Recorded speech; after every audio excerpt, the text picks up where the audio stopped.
So one of the things I'm going to go over in this video, I'm basically going to cover squat, mid bar, and low bar. We're going to get right into it. So I'm just going to give some of the useful things I've learned over the years, as far as with my own training and how you guys can apply that to yourselves. So with squat, I often see people trying to learn low bar, and they're more doing a mid bar style. And I'm going to show you the difference. So in the video you're going to see here, this is a mid bar squat. This is where the bar is almost, it's lower than high bar, but it's not as low as the video you'll see on the other side with the 500-pound squat. So the 500-pound squat is a true low bar. And in a true low bar, you're never actually going to pitch forward.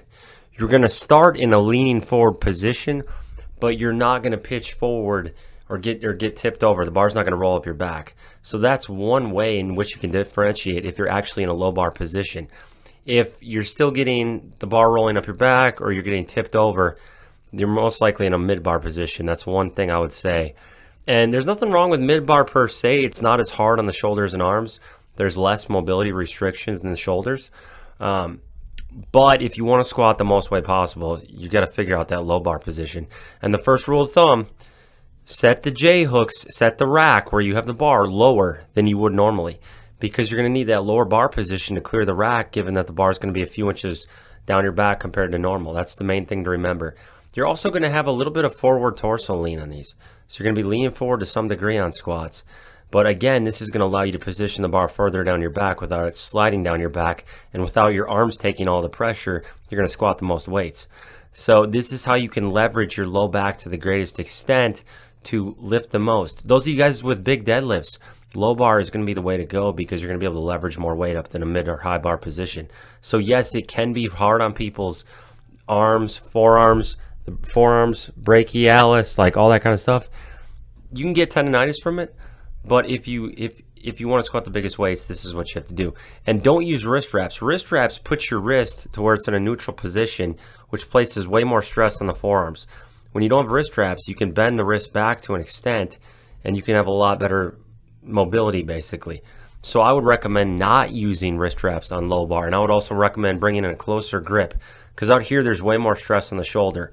When I bring it in, I'm much more compact, I'm much tighter, there's a lot less strain on the shoulder. So contrary to popular belief, people think if you have a super wide grip with low bar, it's going to be better for you if you have mobility restrictions. But actually, the closer grip is the better grip. I have a guy, Colin Hansen, and he was going wider for a while. We brought his grip in, complete game changer. He was tighter, he had better squat overall. Changed the game. Same thing for me. Bringing my grip in with low bar actually allowed me to get that bar lower and get tighter. So that's something I would recommend. And again, I'll show you the video examples here of low bar and the difference. But you're not going to get pitched over. So with low bar, I would actually film it from like a 3/4 angle from the front, and you'll be able to see if you're getting pitched forward, if the bar's rolling up your back. Low bar it's just going to be the way to go if you want to squat the biggest weights. So that's something I would recommend for you guys. Look into this, give it a shot, make sure you're doing true low bar, and that's going to be the way to go. Now, a couple other things. I'll touch on some comments from the last video. So somebody said, Amisi Amicalcel site, I don't know how to say people's names. He said it should be a 550 squat and 530 mile should be the goal, or 600 squat, 6-minute mile. There's a handful of guys who have done the 500 squat, 5-minute mile. So 550, 530 seems to be the next logical step rather than 550. I don't necessarily disagree. I think 530, I have my work cut out for me. I don't think I'm going to be able to get that as soon. So I thought 550, 550 made the most sense. And I also don't think I'm close enough to a 600-pound squat. So I think 550, 550 for me, I got to worry about myself, guys. That's what you have to think about. You have to worry about your own journey.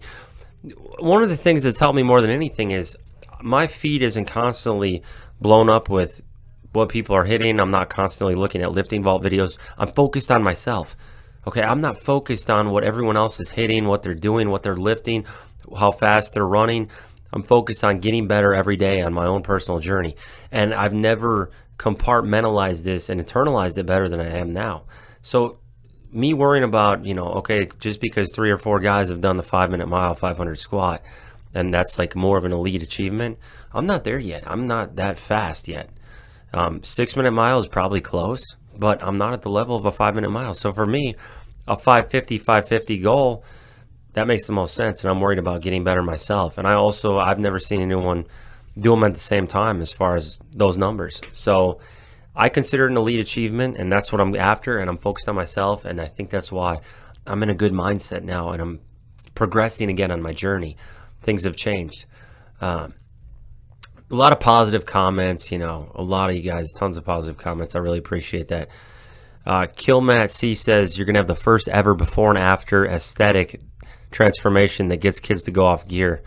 And honestly, I'm tempted to post a picture of my physique, but I think you guys would be pretty surprised, because I would honestly say it's really impressive.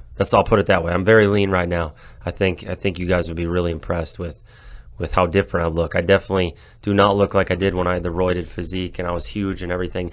And that was cool. I have no regrets about that, as far as, it led to a lot of good things. It led to where I am now, but this is a different look. We got some other comments. The guy said I was holding the mic wrong, so I'm trying to do a better job with it. I appreciate that. Matt Epton, he's always on here. He's been challenging himself with hypertrophy training and cardio, and he's not as strong as he was 15 or even 10 years ago, but he's happy with where he's at. So I think the thing that I want people to realize is I'm not settling for complacency. I'm still trying to progress. I want you guys to progress. I want my clients to progress. I want all my guys to progress. And I think that's why I've tried to even cut the number of coaching clients I have down to a degree. I've been coaching guys to get stronger for the last 11 years. Well, 10 and a half, actually. I think 10 and a half. It was March 2013 when I started coaching. And I feel like I know a thing or two because I've coached for so long and I've achieved things myself with 2,100 pound total.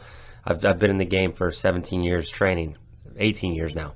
So I feel like I'm a really good coach. I feel like I've helped a lot of guys out, and I try to really put the time into everybody. So I've cut down on the number of guys because I really just want to help everyone to the best of their ability. But it's just one of those things. It's like everybody's got a different goal. Whether you're trying to get stronger, whether you're trying to get stronger and get faster, whether you're trying to be healthier, like that's what I want this channel to be about. That's what I want to help people with. That's what I want. That's what I want you guys to drive yourselves towards. I want your pursuit. Like, work towards your pursuit no matter what it is. Be motivated about it. Get after it. Be disciplined about it. Even more than motivation, be disciplined about it. Just push yourself. So that's kind of the main thing I would say now. But we're all on a different journey. Don't worry about what the guy to your left, the guy to your right's doing. Just keep focused on yourself. People aren't always going to agree with everything you say. That's okay. But be true to yourself. Be honest. That's one thing I'm trying to do. Just be open, honest, vulnerable, even if not everyone agrees with it. And I think that's the way to go. So, I'm kind of rambling now at this point, but I just want to talk about the squat tips a little bit, get to some of the comments. Appreciate all you guys. I'm going to have my own barbell apparel shirt coming out soon. So it's my own custom design. I'm really, really excited about it. That's going to be coming out in probably a couple of months here. Or it's in the works now. The design's almost finalized. I'm really excited. I love the design. It captured my vision perfectly. So be on the lookout for that, guys. But appreciate the support.